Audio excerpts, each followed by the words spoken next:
नमस्कार दोस्तों, वैदिक मंथन चैनल में आपका स्वागत।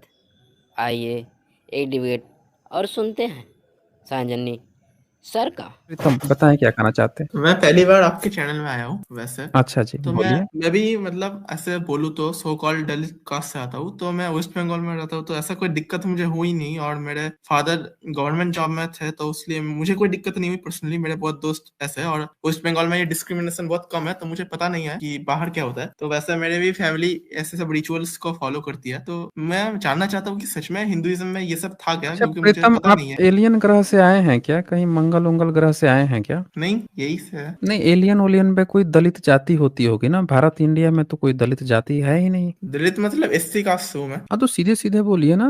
कह रहे हैं दलित कोई कास्ट से आते हो, मुझे कोई दिक्कत हुई नहीं। कहाँ पे दिक्कत नहीं हुई आपको? कितना दिक्कत पढ़ाई नहीं किए हुई हैं आप? मतलब, अभी तो कितना मैं पढ़ाई किए हैं? 12 अभी अच्छा 12 में हूँ। 12 में है। अच्छा, आप जो कहाँ से पढ़े हैं, कौन से स्कूल से पढ़े हैं, प्राइवेट से सरकारी से? मैं प्राइवेट से हूँ। अच्छा, बहुत बढ़िया। प्राइवेट में जब आप पढ़ाई किए थे, आपके मार्क्स और आपके क्लास में जो जनरल बच्चे थे उनके मार्क्स में कुछ अंतर था? हाँ, अंतर तो था। कौन टॉप करता था, आप या वो? जनरली टॉप करते थे, आई थिंक वो तो है, पर जनरल एक दो टॉप करता था। एक्सेप्शन भी थे। आप पीछे वैसे क्यों क्या पीछे बच्चे क्यों थे। रह जाते थे? आप क्यों पीछे रह जाते थे? अभी तो मतलब क्या बोलूँ, वे उतना तो पता नहीं है, पर हमारे क्लास का जो टॉपर था मतलब उसने नीट में इस बार 720 में 706 लेके एम्स दिल्ली पढ़ा था, वो भी एससी था। तो मतलब मुझे उतना नॉलेज नहीं था ये सब हिस्ट्री के बारे में, तो अभी मैं न्यू न्यू ये सब रैशनैलिटी देख रहा हूँ, तो उसलिए मैं ज्वाइन किया था। मुझे पता नहीं था उतना हिस्ट्री, तो अभी मैं रियलिटी समझ रहा हूँ जरा। तब मुझे पहले कास्ट का उतना पता नहीं था, मेरे फैमिली में आपके कभी बताया नहीं। आपके क्लास के लड़के लड़कियां आपके साथ हाँ, समान भाव से व्यवहार करते थे, समान हाँ, दोस्ती सवाल। करते थे?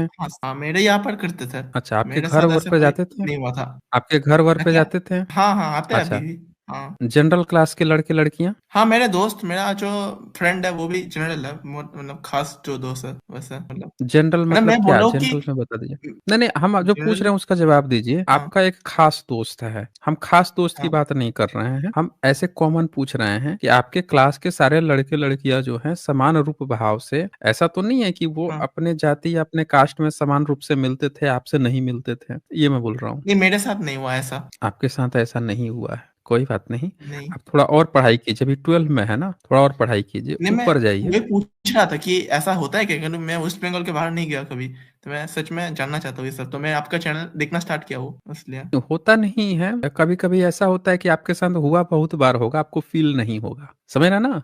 आपको फील इसलिए नहीं होगा कि अच्छा। आप उस नजरिए को नहीं पहचानते हैं। जैसे यहाँ पे बहुत सारे लोग हैं, उन्होंने स्कूल किया, हाँ, कॉलेज किया, उनको नहीं पता है कि एक टीचर हमको पढ़ाता था, वो क्या करता था कि हमसे बड़े हाँ, अच्छे से बात करता था, लेकिन हमको नंबर थोड़ा कम दे देता था। अब वहीं उसी के जाति का जो दूसरा लड़का था, वो हमसे भी बेकार था पढ़ने में, लेकिन उसको थोड़ा नंबर अधिक दे देता था। फिर अब इस तरह के पैटर्न फिर आगे एक एक कड़ियां जुड़ेंगी, आपको एहसास नहीं होगा। आपको क्या एहसास दिलाया जाएगा कि आप जाओगे वाइवा में बैठोगे तो आपसे पूछा जाएगा चेकोस्लोवाकिया का स्पेलिंग बताओ। वहीं जो आपका उसकी जाति वाला जो होगा उससे अगर पूछा गया कि भैया आप जो है इंडिया का स्पेलिंग बता दो, तो ये बहुत माइनर माइनर चीज हैं जो होती हैं, लेकिन इसका ये मतलब नहीं है कि आपके मन में ये चीज भाव लेके चलना है कि ये है। लेकिन आपको पहले से प्रिपेयर रहना है। एक होता है ना कि जब फाइटिंग सिखाई जाती है तो ये भी सिखाया जाता है कि आंख बंद करके भी फाइटिंग सीख लो, पानी बरस रहा है हाँ। उसमें भी फाइटिंग सीख। तो अगर हम्म। आप एससी समुदाय से हैं तो आपको पहले से वेल प्रिपेयर्ड होकर रहना होगा। आपके साथ अगर इस तरह का कहीं पे डिस्क्रिमिनेशन होता है, ठीक है, हाँ, तो तब आप क्या हाँ, करोगे? कई बच्चे जो हैं सुसाइड कर लेते हैं। कई बच्चे जब उनको ऐसा लगता है कि हमारे साथ ऐसा कोई कैसे बिहेव कर दिया, हमको ऐसा कैसे बोल दिया, सबसे अच्छा बोल रहा था, हमको ऐसे उल्टा-सीधा कैसे बोल देता है। तो कई बार क्या होता है कि लोगों को जब जाति पता चलती है तो उसको थोड़ा अलग ढंग से पता बोलने लगते हैं। तो हाँ, अगर आप एससी कास्ट से हैं और अगर हाँ, कहीं पे आप ऐसा फ़ील करते हैं कि आपकी जाति पता चलने पर, आपका सरनेम पता चलने पर या इस तरह का कोई बिहेव कर रहा है, तो आपको पहले से वेल प्रिपेयर्ड होना है, टूटना नहीं है, डरना नहीं है या हतोत्साहित होकर कोई गलत कदम नहीं उठाना है। आपको तैयार रहना है कि समाज में ऐसे बुरे जातिवादी लोग भी हो सकते हैं जो इस तरह की चीज़ें भी खड़ा कर सकते हैं या कर भी रहे हों, पता नहीं चलता कई बार। बहुत लोगों को तो एहसास ही नहीं होता। बहुत लोगों को तो तब एहसास होगा, जैसे कई बार होता है ना कि कई लोग बीमार रहते हैं या उनके साथ बीमारी होती है, उनके साथ गलत चीज़ हो रहा होता है, लेकिन वो अपने को सांत्वना दे रहे होते हैं, अपने में ही गलती निकाल रहे होते हैं। वो समझ नहीं रहे होते कि कोई दूसरा उन पे गलती ज़बरदस्ती लाद रहा है। समझ रहे हाँ। हैं ना? हाँ, तो आपको क्या अभी करना मुझे है यहाँ रियलाइज पे? हो रहा है थोड़ा थोड़ा, शायद हो सकता है मेरे अच्छा, साथ अब फिर बताइए। डिस्क्रिमिनेशन में थोड़ा-थोड़ा लग रहा है। मतलब अच्छा लग ऐसे रहा है। स्कूल अब में बताइए कि मेरा दोस्त था अब नहीं, बताइए पर कि मतलब क्या कहाँ वो पे जो है अच्छा कोई बात नहीं, हाँ। बोलिए, बोलिए, बोलिए। आप अपनी बात रखिए, लाइक कहाँ पे मतलब आपको रियलाइज़ हो रहा है? मतलब मुझे मुझे स्कूल में या कभी टीचर ने ऐसा मुझे फील नहीं हुआ, पर मुझे जब लाइक मैं शादी-वादी होता है तो तब लोग कास्ट पूछते हैं कि किन कास्ट की शादी होती है। अगर अलग कास्ट की होती है तो थोड़ा मुँह थोड़ा हो जाता है, कम जाति के साथ ऊँचा जाति, तो ऐसा रियलाइज़ हो रहा है थोड़ा-थोड़ा। थोड़ा भी रियलाइज़ हो रहा है कि मतलब होता है ना कि अगर हुँ। छोटे कास्ट के साथ ऊँचे कास्ट का शादी होता है तो थोड़ा लोगों का रिएक्शन, घर वालों का थोड़ा भी हो रहा है, पता चल रहा है। पर अच्छा ऐसे अब पर्सनली अच्छा आप मुझे रियलाइज़ हो रहा मतलब है कि आपको हमारे अच्छा सामाजिक जीवन में थोड़ा-सा आपको रियलाइज़ हो रहा है कि हाँ, सामाजिक जीवन हाँ, शादी-विवाह में जाते हो, तो जो हाँ, अपने को ऊँची जाति समझते हैं, वो सब आपस में हाँ, ज़्यादा हाँ, मेल-जोल करते होंगे, जिनको हाँ, नीची जाति करते हैं, उनको थोड़ा साइड लाइन लगाते होंगे। आपको तो ऐसे भले ही दोस्त व्यवहार खूब कर लेंगे, बना-वना लेंगे, लेकिन थोड़ा-सा आपको फिर वहाँ जाति-वाति पूछने लगे, कौन से जात के हो, ये है, वो है। तो ये चीज़ है ना, ये प्रैक्टिकल इश्यूज़ हैं। अभी आप स्टूडेंट हो, आपको पहले से तैयार रखना होगा कि हमको इन चीज़ों से अगर ऐसी चीज़ें होती हैं, तो हमको फाइट करना है। बाबा साहब ने फाइट किया था। अच्छा स्कूल में हर जगह आपको इसलिए नहीं रियलाइज़ होगा कि ऐसा हो गया है ना कि जो प्राइवेट स्कूल्स हैं, बहुत सारे स्कूल हैं, उसमें पढ़ाया जाता है। पढ़ाया जा रहा है तो नहीं पता चलता है, लेकिन कहीं-कहीं पे खुलेआम वो चीज़ें ना पता चल समझ रहे हैं? हाँ कई सर। जगहों पे जैसे सरकारी स्कूल है, वहाँ पे सरेआम पता चल जाता है, रिपोर्ट्स आ जाती हैं कि क्या इन बच्चों के साथ क्या कराया गया, क्या नहीं कराया गया। कहीं-कहीं पे नहीं भी पता चलता है, लेकिन इसका मतलब ये नहीं है कि डिस्क्रिमिनेशन नहीं हो रहा है, हो रहा है। कहीं पे कम रियलाइज़ होता है, कहीं पे ज़्यादा रियलाइज़ होता है और आपको तो अभी पूरी लाइफ़ भरी पड़ी है। जब भी आपको इस तरह का कोई रियलाइज़ हो कि कहीं कोई आपके साथ डिस्क्रिमिनेशन कर रहा है, तो हारना-टूटना नहीं है, उससे फाइट करना है। समझ रहे हैं पर ना? फाइट जैसे कैसे लड़की करें होती मतलब? है, अब जैसे एक लड़की है, वो तो लड़की जाएगी स्कूल हाँ, पढ़ने-वढ़ने के लिए, तो उसको अब टीनेजर टीजिंग जो होता है, बच्चे परेशान करते हैं, हाँ, टीज़ करते हैं ना? हाँ, हाँ करते वो हैं। किसी भी वर्ग की लड़की हो, लेकिन लड़की है तो उसको परेशान करते हैं, ये तो रियलिटी है कि नहीं हाँ, है? ये हाँ है। है ना? तो उसको तो हाँ, पहले से तैयार रहना पड़ेगा ना कि अगर इस तरह की घटना होती है तो हमको कैसे फाइट करना है। हाँ, रहना प वो तो किसी भी वर्ग की हो उसके साथ तो टीज़ करते हैं सब, तो उसको तैयार रहना पड़ेगा। उसी तरह से ये बात सबको अपने मन में गाँठ बाँधनी चाहिए कि एससी, एसटी, ओबीसी वर्ग के साथ इस तरह की चीज़ें होती हैं, डिस्क्रिमिनेशन होता है। आगे आप जब जाओगे, नौकरी में जाओगे और भी कई जगहों पे जाओगे तो इस तरह की चीज़ें फेस करने को मिलेंगी, लेकिन आपको अपने को मजबूत रखना है कि हमको इससे कैसे फाइट करना है। समझ रहे हैं ना? ये भी रियलाइज़ हो रहा है कि अगर कोई ऊँचे कास्ट का होता है, मतलब ऐसा कोई मेरे साथ डिस्क्रिमिनेशन नहीं हुआ, पर ऐसा कोई मानो दोस्त ऊँचा कास्ट का होता है, तो वो थोड़ा गर्व से करता है कि मैं ये हूँ, ये जाति हूँ, मेरा ये है, तो उनका थोड़ा अलग रवैया होता है। हो रहा है थोड़ा-थोड़ा अभी, तो मतलब आपके पॉइंट ऑफ व्यू से अगर देखें तो हो सकता है ऐसा। नहीं, हो सकता है नहीं, वो होता है। रियलाइज़ आप नहीं कर पा रहे हो लेकिन करोगे। अब आप जब गौर करोगे तो आप पाओगे कि इस तरह की चीज़ें हैं। आप उतना गर्व से अपनी जाति क्यों नहीं बता पाते, जितना गर्व से वो अपनी जाति बताता है। ये भी हाँ। डिस्क्रिमिनेशन का एक रूप है कि वो अपनी जाति क्यों बता रहा है। लोग यानी थोड़ी कि वो अलग नज़र जातिवादी से है। देखते हैं, अगर पता चलता है कि हाँ, छोटी जाति है। अलग नज़र से मतलब हाँ, सोचते हैं कि ये तो थोड़ा इन्फीरियर ही होगा, हुँ। और थोड़ा छोटा ही होगा, ऐसा टाइप का नज़रिया होता है। और मेरे एरिया में तो एसटी लोगों के साथ ज़्यादा होता है। एसटी लोगों का तो मतलब फिर भी चलो ठीक है, मतलब एसटी लोगों का तो और भी ज़्यादा होता है। मतलब जो आदिवासी लोग होते हैं, उनके साथ तो मतलब और भी ज़्यादा होता होगा। मुझे जो रियलाइज़ मैं खुद ही रियलाइज़ कर पाता हूँ, है ना? हेलो?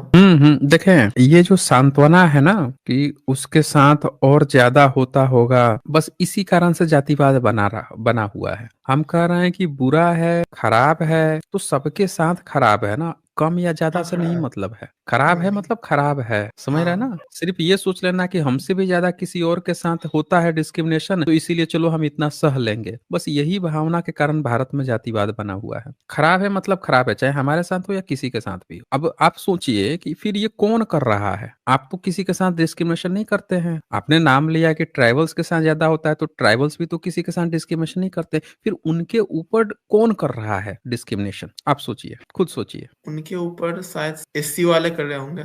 आई थिंक सो, मुझे लग रहा है अभी ऐसा। और उनके ऊपर भी ऐसा ही है ना? नहीं, ऐसा नहीं है। जो जातिवादी लोग हैं, वो लोग करते हैं, ठीक है ना? ठीक है प्रीतम, आप ऐसा है, आप पढ़ाई कीजिए, पढ़ाई पर ध्यान लगाइए, लेकिन जहाँ कहीं भी आपको ऐसा लगे कि कोई जाति के नाम पर अपने को ज़्यादा ऊँच दिखाने की कोशिश कर रहा है, जाति के नाम पर हुँ। गर्व दिखाने की कोशिश कर रहा है, तो वो समझिए कि वो डिस्क्रिमिनेशन का ही एक पार्ट है। आपको कहीं न कहीं ये रियलाइज़ कराने की कोशिश कर रहा है कि तुम हम्म नीची कास्ट के हो, तुम नीचे हो मुझसे, बाय बर्थ मैं ऊंचा हूं। अब डिस्क्रिमिनेशन उस तरह से थोड़ा ही है कि भाई आपको जो है मार देगा, पीट देगा, लतिया देगा, जमीन चटवा देगा, तभी आपको कहेगा कि तुम नीचे हो। नहीं, आपके सामने भी तान के तौआ के बोल रहा है, इसका मतलब कि वो आपके सामने झाड़ रहा है कि वो ऊंची जाति का है। डिस्क्रिमिनेशन का रूप हाँ बदल गया है ना, समझ रहे हैं? हाँ ठीक है, फिर एक्चुअली देखें, डिस्क्रिमिनेशन हो रहा है, लेकिन अपने जो बच्चे हैं ना, जो इस गलतफहमी में हैं कि उनके साथ नहीं हो रहा है, दरअसल वही बच्चों के साथ सबसे ज्यादा डिस्क्रिमिनेशन होता है। उनको एहसास नहीं होता है। बच्चों को ये चीजों से हमें पहले से तैयार करना होगा, वो मजबूत रहें, क्योंकि हम लोगों के ही बच्चे जो हैं सबसे ज्यादा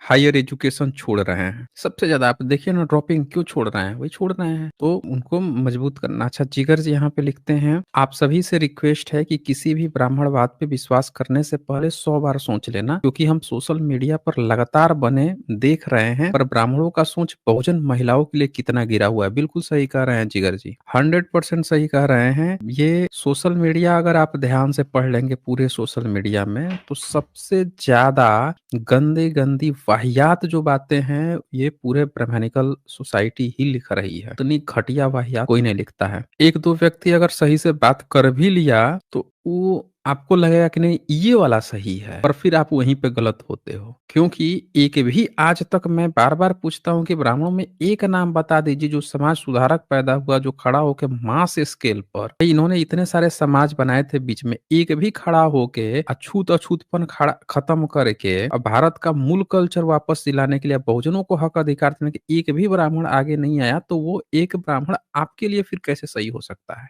तो जिगर जी, ये बात पर मैं बिल्कुल आपके सहमत हूँ ना, इतिहास गवाह है इस चीज का। हाँ जी, राहुल मिश्रा बताएं क्या कहना चाहते हैं? जी सर, नमस्ते। हाँ नमस्ते जी, बताइए। सर, हम आपसे पहले भी बात कर चुके हैं कादो। ओके। सर, आपके बताने के बाद मैंने पढ़ाई स्टार्ट की, इतिहास की कुछ 2-3 किताबें पढ़ी हैं अभी तक। सर, मेरा ये सवाल था आपसे कि क्या सर ये ब्राह्मण धर्म जो वैदिक धर्म है, क्या ये पहले था कि मतलब गपोल है? जिसका जो चीज रहेगा ना, वो सबूत मिल ही जाएगा, समझ रहे हैं ना। अगर आपके परदादा ने घर बनवाया होगा और आपके पिताजी को मन किया कि नहीं ये 2 पीढ़ी पहले का घर है, चलो इसको हम तोड़ ताड़ देते हैं, नया घर बनवाते हैं, तो आप नया घर बनवाइएगा ना, खुदाई होगी तो नया घर के नीचे ना पुराने घर का कुछ ना कुछ टुकड़ा जरूर मिल जाएगा सबूत के तौर पे, जी। समझ रहे हैं ना। वो मिलेगा ही हाँ। मिलेगा, जाएगा नहीं। हो सकता है कि उसी की कुछ ईंटे उटे आप अपने नींवों में भी लगा के इस्तेमाल कर लिए, वो भी मिल जाएगा। तो जिसका सबूत होता है ना, उसका मिलेगा ही मिलेगा। अगर कहीं पे कोई वैदिक काल होता और वैदिक लोगों में जिस तरह से बैठ के इसरो के चेयरमैन बोल रहे हैं कि वेदों से विज्ञान आया है, ये आया है, वो आया है, अगर ऐसा कुछ होता तो वो ऋषि मुनि जो है, बताइए, बारिश होता होगा तो आसमान, खुला आसमान में तो नहीं बैठते होंगे कि ऊपर से बारिश हो रहा है, धूप पड़ रही है कड़ाके की, उसमें कड़ाके की तो ठंड पड़ती है, खैर धूप पड़ रही है, तेज धूप पड़ रही है, लू चल रहा है, उसमें नंगे धड़ंगे सब चीज सहन कर रहे हैं हवा में, आसमान से। ऐसा तो नहीं करते होंगे, घर और बनाए होंगे, कुछ न कुछ कुटिया कुछ तो बनाए होंगे, कपड़े लत्ते तो पहनते होंगे। कपड़े, एक उनका टूटा हुआ सड़ा हुआ पत्ता टुकड़ा तक भी मिल जाता। अब मिले हैं बाकी सभ्यताओं के कपड़े तक के प्रमाण मिल रहे हैं, उन क्या पहनते थे, कौन सा लोटा इस्तेमाल करते थे, क्या कौन से पानी पीने के लिए, खाने के लिए इस्तेमाल करते थे, उनके मड़ई टाटी का सड़ा हुआ पत्ता, 8-8 हजार साल पुराना जौ के दाने तक मिल जा रहे हैं। तो अगर कोई वैदिक काल था बुद्ध से पहले तो मिल जाता, जब बुद्धिज्म का सिंधु घाटी सभ्यता मिल गई, सोचिए, तो भी मिल जाता अगर होता तो। ये सीधी सी बात है ना, ये झूठ बोला गया है। तो सर, ये अचानक से ब्राह्मणवाद कहाँ से आ गया? अचानक से नहीं आया है, धीरे धीरे स्टार्ट हुआ है। अचानक से कोई चीज थोड़े आ जाती है भाई। आप पढ़िए ना, चचनामा पढ़िए, चचनामा में शुरुआत होती है, पहली बार एक ब्राह्मण और राजा नामा बनता है। देख रहे हैं। उसमें पहली बार ही तो एक राजा ब्राह्मण बनता है, उससे पहले तो खुद बोला है कि कोई ब्राह्मण राजा नहीं था। सर, ये किताब हम पढ़ रहे हैं, भारत का प्राचीन इतिहास, जो है ऑक्सफोर्ड का रामशरण शर्मा का। तो सर, इससे कुछ हमको जानकारी मिल सकती है? देखिए उसके, कौन है वो, शर्मा है कोई, रामशरण शर्मा। रामशरण शर्मा में एक दिक्कत क्या है कि रामशरण शर्मा किताब तो लिखे हैं, लेकिन कुछ कुछ जगह ना अपना जो उनका लेफ्ट विंग है उससे छुप नहीं पाए हैं। जैसे हम्म, वो लिखते हैं, एक चैप्टर लिखते हैं, उसमें चैप्टर में ये बताते हैं कि वैदिक काल का हमारे पास कोई भी पुरातत्व सबूत नहीं है। जो चीज है वो जो कागज पे लिखा गया है उसके आधार पर वो सभ्यता पढ़ा रहे हैं, पूरे 3 चैप्टर वैदिक काल, समझ रहे हैं? हर ऋग्वेद वो पूरा 3 चैप्टर पढ़ा रहे हैं, किसके आधार पर? स्क्रिप्चर के आधार पर, एक काल्पनिक दुनिया बसा के। जैसे कॉमिक्स लिखा जाता है, स्पाइडरमैन, बैटमैन, सुपरमैन। सुपरमैन क्या फिल्म बना रहा है तो एक काल्पनिक दुनिया बुन देगा। कॉमिक्स पर हमने कॉमिक्स में पढ़ा है तो उसकी दुनिया ऐसी काल्पनिक होगी, बैकग्राउंड ऐसे होगा, वैसे वो बुन के और पूरा 3 चैप्टर लिख दिए। अब उससे भी बड़ी बात खुद बोल रहे हैं कि नहीं है। उसी में वो इस बात का खंडन भी करते हैं कि लोग कह रहे हैं कि उसमें यज्ञ हवन कुंड मिले हैं, कोई यज्ञ हवन कुंड नहीं मिला है। खंडन भी कर रहे हैं, फिर भी पढ़ा रहे हैं। फिर गुप्त काल में आते हैं। गुप्त काल में क्या पढ़ा रहे हैं कि गुप्त काल में वैष्णव और शैव संप्रदाय आ गए। फिर आगे क्या लिखते हैं कि दोनों गैर वैदिक थे। आप कहानी सर देखिए इसमें उनकी। इसमें गुप्त काल में एक मंदिर मिलता है, दशावतार मंदिर। सर इसका झांसी में इसका क्या है? तो दशावतार, दशानन शब्द ही बुद्धिज्म का है ना। दशानन जो शब्द है वो बुद्धिस्ट का है। आप लंकावतार सुत पढ़िए, बुद्धिज्म का 5वीं सदी की किताब है, श्रीलंका से मिल गई है। मतलब भारत में तो कोई नष्ट भी कर देगा, श्रीलंका से मिल गई है। बोधि धर्मन लेके गए थे वहां पे साओलिन टेम्पल में, उनके यहाँ स्क्रिप्चर से मिल रहे हैं। एक नहीं, 4 स्क्रिप्चर अलग अलग मिल गए और उसमें बकायदे बताया गया है कि दशानन रावण के बारे में चर्चा है वहां पे। अब बुद्धिस्ट था, पूर्व बुद्ध को मानता था, बुद्ध से वो लेता था, सब सारी चीजें मिल रही है ना बुद्धिज्म में। हाँ, सर इनका अपना कोई कुछ नहीं है। कोई ऐसा हाँ रहा बोलिए। होगा, मतलब जैसे कि प्राचीन समय में कोई धर्म कोई पालन करता हो, यज्ञ हवन अनुष्ठान वाला, इससे जो जो पढ़ रहे हैं कुछ तो होगा इसका पहले सर। और अगर प्राचीन काल में यज्ञ हवन होता ना तो खुदाई करने पर यज्ञ हवन के भी सबूत मिल जाते हैं। जब 8,000 साल पहले के जौ के दाने मिल सकते हैं तो आप बताइए कि सिंधु घाटी सभ्यता का स्विमिंग पूल से एक एक ईंटें, नालियां बेहतरीन, उनके क्या क्या चीजें थी, सब चीज मिल रही हैं। तो ये यज्ञ हवन करते थे तो इनका कुंड मिलने में क्या दिक्कत है भाई, बताइए? अरे जी इनके सर। घर बनाए होंगे, गुरुकुल बनाए होंगे तो इनके ऋषि मुनि कहीं किस कोई टाट छप्पर में रहे तो होंगे। सर ऐसा जो तो आज है के नहीं कि ब्राह्मण खुले हैं आसमान में थे। हाँ बोलिए। सर जो आज के ब्राह्मण है, क्या ये भी पहले बौद्धिक ही थे? देखिए, ये ब्राह्मणों को ये बात को स्वीकार कर लेना चाहिए कि जब भी वो विदेश से भारत में घुसे हैं तो बुद्धिस्ट बन के घुसे हैं। उसके अलावा कोई पासपोर्ट था ही नहीं। ग्रीन, भारत में जो कहते हैं ना ग्रीन कार्ड मिलना, हाँ वो वही था। बुद्धिस्ट बन के घुसो कि बुद्धिस्ट हैं, नहीं तो घुसने नहीं देगा भारत में। और कोई तो था नहीं भारत में घुसने का तरीका। सर क्या सर उनको कि आज के स्वीकार कर भारत लेना को चाहिए। सर सब, हाँ वो तो मिलता ही है, सब बौद्ध धर्म में ही मिलता है। यहाँ पे महायान शाखा ही है जो ब्राह्मण धर्म में भी है। सर ये हम पूछ रहे हैं कि जो ये आज का भारत है, इसके पहले जो ये बैक्ट्रिया था, अफगानिस्तान था, ये साइड था, क्या इसके पहले कहीं ये टाइप का था? मतलब इंद्र की पूजा जैसे जो मतलब इंद्र ऋग्वेद में जो सम्राट अशोक को कहते हैं। इंद्र जो जी है ना,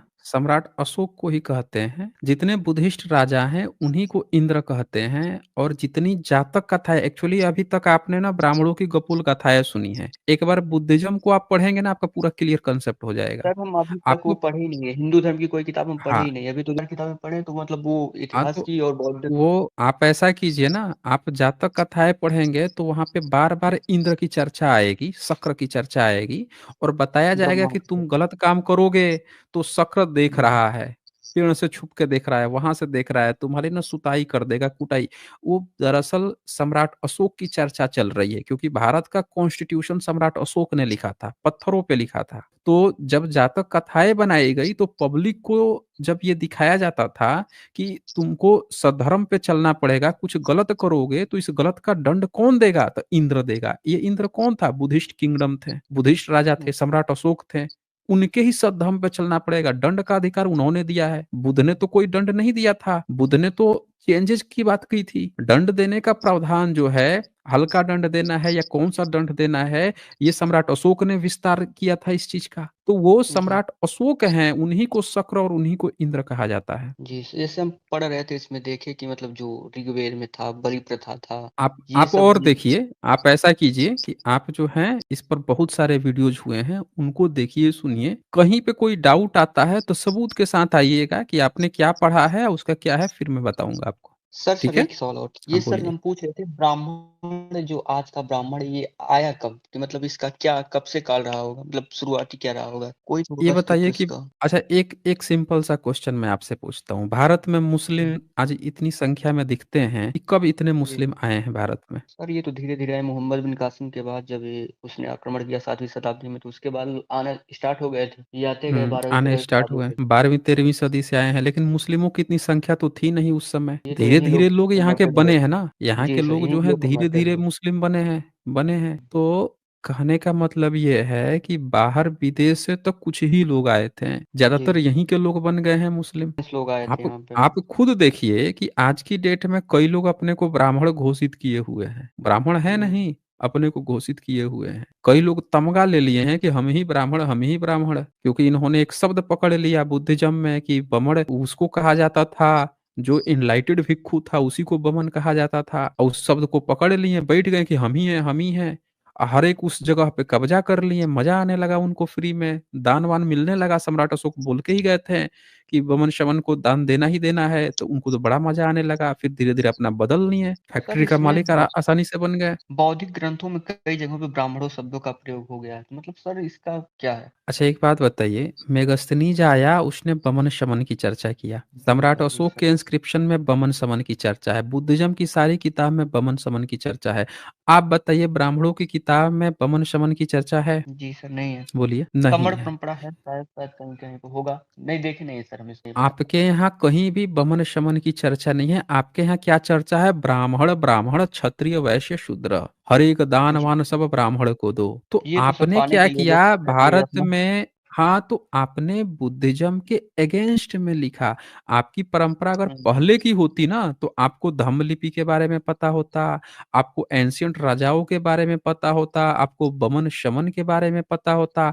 आपने क्या किया? अपने को बमन शमन की जगह अपने को घोषित कर लिया ब्राह्मण, और आपने बुद्धिज्म के उल्टा लिखा, और अपने बच्चों को भी इसी कुमार्ग पर चलाया, पीढ़ी दर पीढ़ी उनको मारा पीटा। यहाँ कई ब्राह्मणों ने स्वीकार किया है कि उनके घर में जिसको वो नीची जाति समझते उसके पैर छू लिए, तो घर की मम्मी पीटने लगी, तो दादा दादी नाराज हो गए, डांटने लगे कैसे पैर छू लिया। तो ब्राह्मणों ने का काम सिर्फ इतना होता ना कि चलो उन्होंने कुछ गलत किया हो जाता, उन्होंने अपने बच्चों तक को ये गलत शिक्षाएं दी कि तुझे यही करना है, और पीढ़ी दर पीढ़ी रटाया इस गलत चीज को, इस प्रैक्टिस को बढ़ाया, इस जातिवाद को बढ़ाया, अपने को ऊंचा बनाया। ये सबसे बड़ी ड्रॉबैक है ब्राह्मणिज्म की। एक कोई डकैत होता है, चोर होता है, लेकिन उसका बच्चा अगर सुधर जाए, सही हो जाए, तो कोई उस बच्चे को दोष नहीं देगा। लेकिन चोर डकैत कहे कि नहीं हमारा बेटा को ना हम चोर ही डकैत बनाएंगे, तुझे भी अपने बेटे को ना चोर ही डकैत बनाना है, ये तो गलत बात है ना। फिर ये तो अपराध है, फिर समझ रहे हैं? जी। भेदभाव बनाए रखना समाज में, ये तो अपराध है। तो ये चक्कर है। ठीक है फिर। सर